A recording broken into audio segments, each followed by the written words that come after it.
Bonjour à tous, alors on se retrouve en cette mi-mai, donc ça faisait un petit moment qu'on n'avait pas eu de vidéo sur la chaîne, mais là donc ça va être le moment de faire les semis en pleine terre. Donc du coup j'ai un petit peu préparé, je vais vous montrer un petit peu tout ça. Donc là en fait c'était, donc là on est dans le champ, oui, on est dans un champ qui est à côté donc de la serre et du potager qui est juste là. Donc l'année dernière on avait déjà testé ce qu'on appelait le potager du feignant, en fait on avait juste travaillé un peu la terre. On avait jeté des graines de cucurbitacées, on avait recouvert de paille et on avait eu quand même quelques cultures, on avait eu surtout des courgettes. Donc du coup on a un petit peu amélioré ça cette année. Déjà on a mis un filet pour éviter que les poules, les sangliers, les chevreuils, enfin tous les animaux viennent grignoter les plants. Et du coup on va faire des petits semis et des plantations aussi, parce qu'il y a déjà quelques petites courgettes blanches que j'avais semées en godet au cas où. Et deux petits melons qui sont pas très jolis, donc bon, je me suis dit, plutôt que de les jeter, on va tenter de leur donner une seconde vie en les plantant ici. Et surtout donc on va semer donc des courges, ce qui doit être des potimarrons ou des butternuts, je sais plus lesquels sont lesquels. Et surtout au milieu de tout ça on va planter du soja. Donc le soja c'est la première année que je l'ai fait. Donc c'est des graines qu'on m'a donné, donc du coup je vais tester donc de les mettre avec les courges, parce qu'il y a les courgettes, parce que j'ai vu en fait que ça allait bien ensemble. Du coup le soja va apporter pas mal d'azote et va faire un petit peu d'ombre au plant de courges et de courgettes, puisqu'il va monter en hauteur, et du coup les courges vont s'étaler un petit peu à ses pieds et lui faire en fait comme un genre de paillage, une petite ombre, un paillage. Donc du coup les deux devraient très bien aller ensemble. Donc le soja, donc c'est la première année. Donc voilà, c'est un petit peu en test. On m'a dit que c'est un petit peu comme les petits pois, pois chiches, haricots, les choses comme ça. Donc du coup c'est pour ça que j'ai pas encore installé les tuteurs. Parce que bon, il y a des variétés qui peuvent faire des petites graines, des grandes graines. Et la personne qui me les a données, en fait c'est son surplus, elle les a jamais mis non plus. Donc on sait pas comment ils vont grandir. Donc après les tuteurs on les mettra au fur et à mesure. Déjà si ça germe, hop, je vous ferai un petit retour. Donc, alors comme je vous disais, donc j'ai bien fait mes deux sillons, donc j'ai espacé de 60 cm, donc j'ai vu qu'il fallait espacer à peu près de 60 à 80 cm les graines de soja, et donc on va venir les semer à peu près à 5 cm les unes des autres. Après voilà, tout ce qui est semis c'est un petit peu comme les petits pois, les haricots, un petit peu tout ça. Donc on va venir en disposer une à peu près tous les 5 cm. Hop. Donc du coup je les mets en plein champ et pas dans le potager, puisque j'ai vu que voilà, ça ne nécessitait pas d'une terre très très riche, et ça préférait plutôt voilà, une terre assez sableuse, donc un petit peu comme ici. Et donc du coup ça ne nécessite aussi pas beaucoup d'arrosage, donc c'est pour ça que j'ai préféré mettre ce qui nécessitait un petit peu plus d'arrosage dans le potager, et ça le semer donc plutôt ici où la terre est un petit peu plus sableuse, elle est un petit peu moins riche, donc ça devrait leur aller d'après ce que j'ai lu. Hop. Donc après, comme je vous disais, donc c'est la première fois que je fais les semis de soja. Donc si vous avez déjà testé un petit peu l'expérience à la maison, donc n'hésitez pas à me dire un petit peu ce que vous avez fait, si vous avez eu des résultats, les erreurs à éviter, ce qu'il faudrait faire. Je suis très curieuse de savoir un petit peu, j'ai regardé un petit peu sur internet, mais c'est vrai que c'est pas la culture la plus répandue. Après c'est vrai que c'est quand même intéressant, parce que c'est quand même une plante très nourrissante qui est riche en protéines, et on peut faire quand même pas mal de choses avec, que ce soit du lait de soja, plusieurs préparations, j'ai oublié le nom de préparation, on peut faire voilà, pas mal de choses avec. Du tofu, pardon, c'est ça que j'ai cherché, qui doit être meilleur que je pense que celui qu'on achète en magasin. Enfin voilà, on peut faire pas mal de choses et ça remplace très bien la viande. Donc, pour ceux qui essayent de manger un petit peu moins de viande, donc c'est vrai que le soja a l'air d'être une bonne alternative. Hop.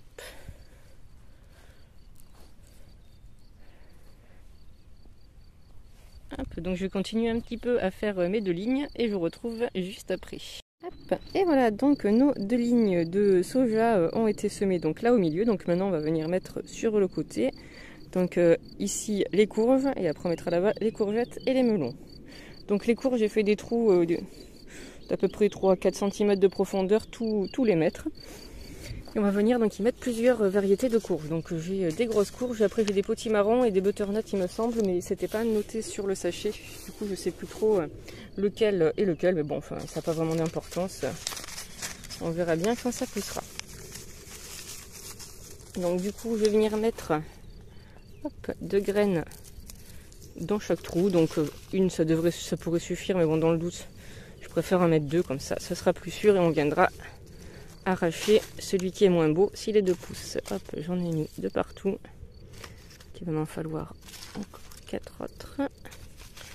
Hop, donc j'avais 7 trous, donc je pense que je vais mettre 3 plants de grosses courges, 2 plants de butternut et 2 plants de potimarron. Hop. Donc après on peut le faire aussi en faisant des sillons, mais bon vu que elles sont espacées de tous les mètres, ça faisait faire des grands sillons pour pas grand chose. Donc j'ai préféré faire voilà, juste les petits trous. Après voilà, vous faites comme vous voulez. Chacun sa technique. Hop.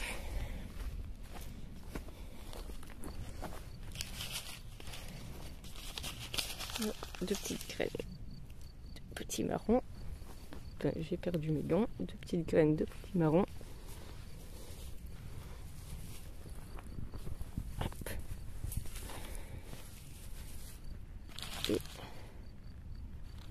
Elles sont peut-être un peu collées.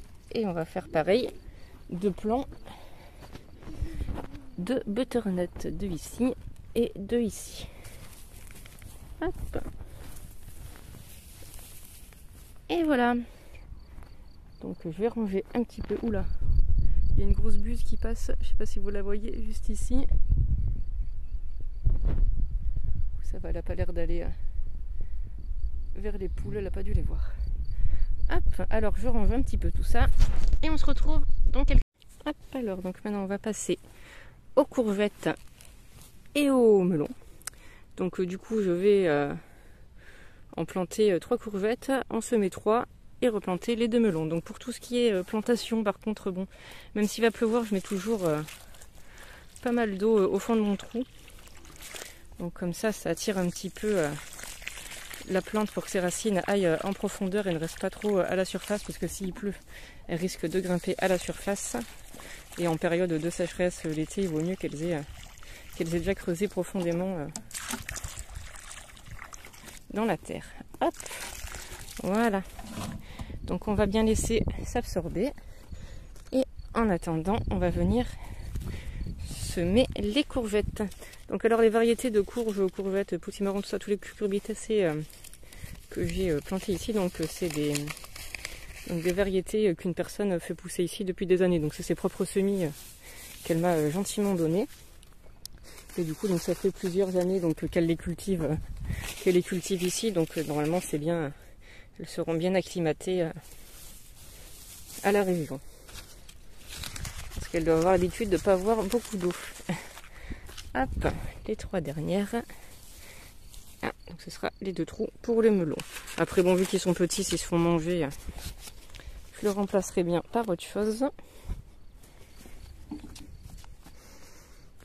Hop.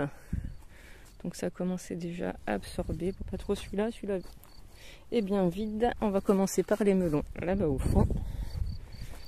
Hop. Et donc là, hop, on retourne juste le godet. Vous voyez, il commence à avoir quand même quelques racines, donc ce sera pas plus mal de les planter. Hop, on casse un petit peu, j'aurais dû enlever le fil, on le verra après. On casse un petit peu la motte. Hop, et on vient bien recouvrir de terre et on tasse un peu. Donc voilà, j'essaye de faire en sorte que par contre le plan soit toujours un petit peu plus creux, parce que voilà, si jamais il faut arroser, vaut mieux voilà, que l'eau stagne là plutôt que si elle coule après sur le côté si le plan est sur un petit talus. Hop, donc on va faire pareil pour l'autre. Hop, on le retourne. Hop, celui-là avait un petit peu moins de racines. On voit qu'il est un peu plus petit. Parce que cette année, je pense qu'ils ont manqué de chaleur et les melons ont eu un petit peu de mal à germer. Donc du coup, j'en ai racheté et c'est à ce moment-là où ils ont voilà, un petit peu plus poussé. Vous voyez, c'est pas foufou. Celui-là, il a été assez petit. Et celui-là, il s'est fait un petit peu grignoter dans la mini-serre. Donc bon, on va essayer de les mettre là parce que je trouve que c'est quand même dommage de les jeter. Hop. Et donc on va finir donc par les 3 courgettes. Donc pour les courgettes, c'est pareil. Donc pour tous mes plants, je fais pareil. Je creuse un trou plus large que ma petite motte de terre. Je viens la planter, j'arrose bien et je viens la planter dedans. Et normalement, voilà, j'arrose encore après pour que la terre soit bien arrosée.